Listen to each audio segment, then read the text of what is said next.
Hello YouTube, it's Lion here with Hobbies Man. Once again, today we're going to be doing another light novel review. Today we're going to be looking at Mapping, a trash tier skill that got me into a top tier party, volume 1.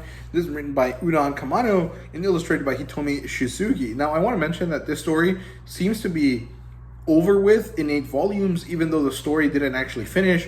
It seems like the author was just kind of not interested in continuing the story, but they might come back to it at a later point. I was reading this after I read the first volume.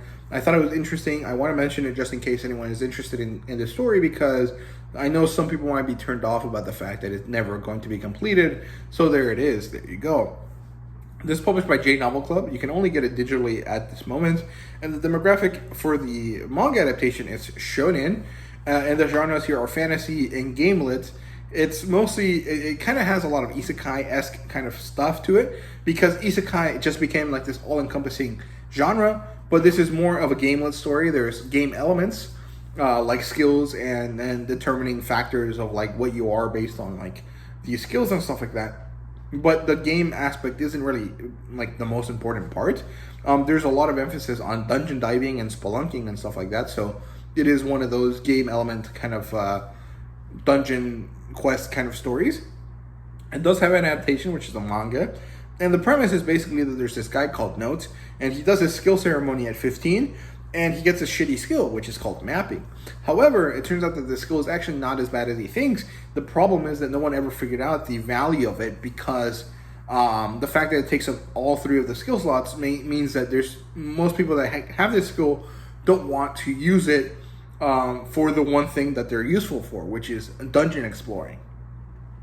So he sets out with his friend from his childhood, and eventually she realizes that he's holding her back, and so she drops him. This makes Note spiral into depression, and eventually, after a few months of him trying to just kind of continue to live his life, even though he kind of sucks, and he's a loser, he gets recruited by the Arrivers, which are one of the most notable most skilled parties in all of the land, and they're very busy with this dungeon exploration, and they ask him to join them because they need his skill. And it turns out that they're going to train him and he's going to help them, and so that's kind of what happens, right? So that's the premise. The plotline here is pretty good. It's pretty simple as well. You get introduced to Note, you get introduced to his skill, he gets stumped by his friend, and then he lives for like 6 months as a loser, where all he does is just kind of do the bare minimum to exist. He works with other adventuring groups, but he never becomes friends with any of them. He basically just works as a bag carrier. And then eventually he gets recruited by Jin, who is the assassin of the Arrivers Guild. And then he does a meet and greet with the rest of the team, and eventually they start to set him up to train.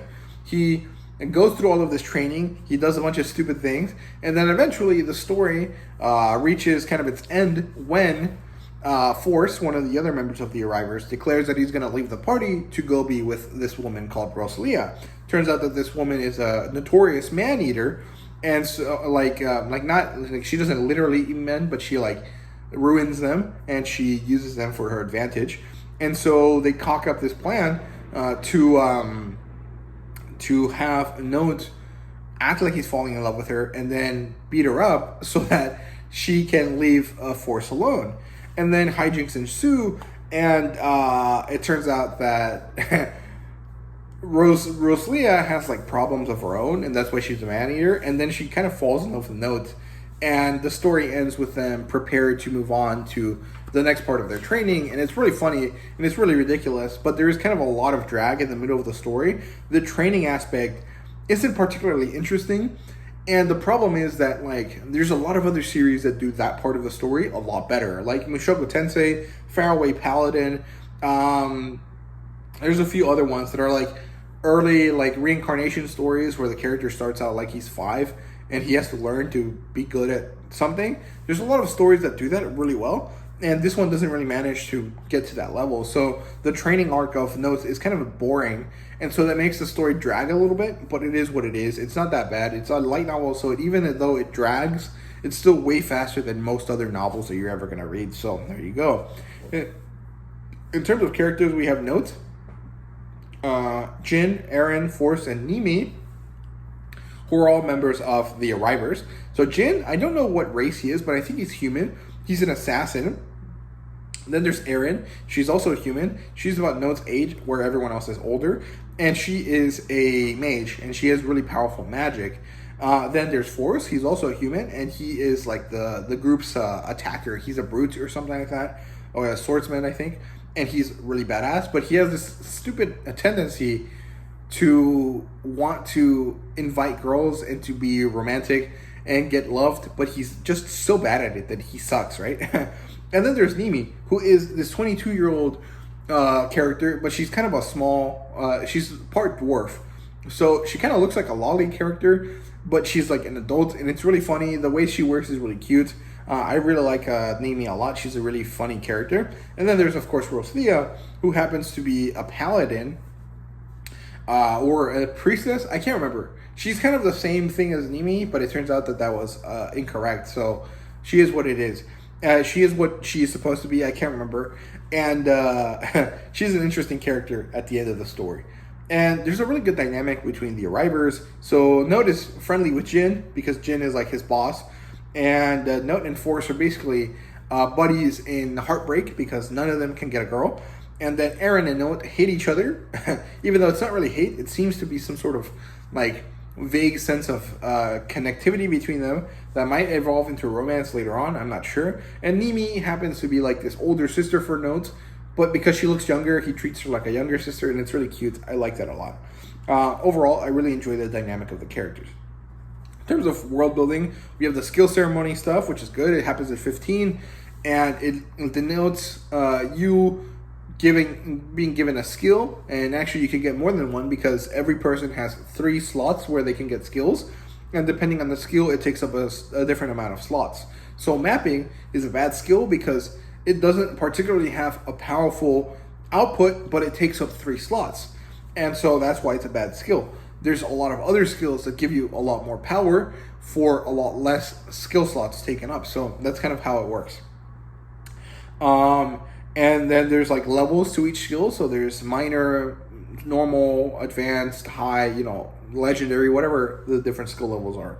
There's dungeons, which are these giant naturally occurring things that no one has really finished exploring yet.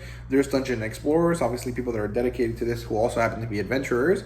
And there's also all sorts of fantasy stuff. There's different races. There's elves and dwarves. There's some other ones. There's a bunch of fantasy kingdoms. Really good stuff. Overall, pretty well done. But it doesn't really focus too much on that. In terms of the artwork, it's really good. It's really cute, but well polished as well. So it's really well done. I like the art style a lot. It's really, really good. The female character designs are all pretty exciting as well. Rosalia and Erin are really well drawn. Nimi is very cute, but she doesn't really have any fan servicey bits to her because she's she looks like a little kid, so that's good. Thank God. And what else? There's the art style sometimes has a bit more raunchiness to it, at least in the color images at the beginning, or well, technically at the end of the story, than happens at all in any of this in any of these scenes in the story. But, that's just kind of par for the course, so it is what it is. It does have a little bit of fan service, mostly in those images, but there's 1 or 2 moments in the story that kind of are fan servicey as well. So there it is if you care about that. And in terms of a rating, it's a 4 out of 5. The fact that it dragged made it less enjoyable, and so that's just why I gave it a 4, not a 5. It's not super exciting, but it has a great ending. And I don't really love Note, which is also why it isn't a 5 out of 5. But he manages to get good at what he's supposed to do at the end, and I like that at the end of the story it's well done. So yeah, that's all I have to say about the story. I hope you guys enjoyed the video. If you did, please like, subscribe, and comment down below. Let me know what you thought, and thank you guys very much for watching. See you guys later.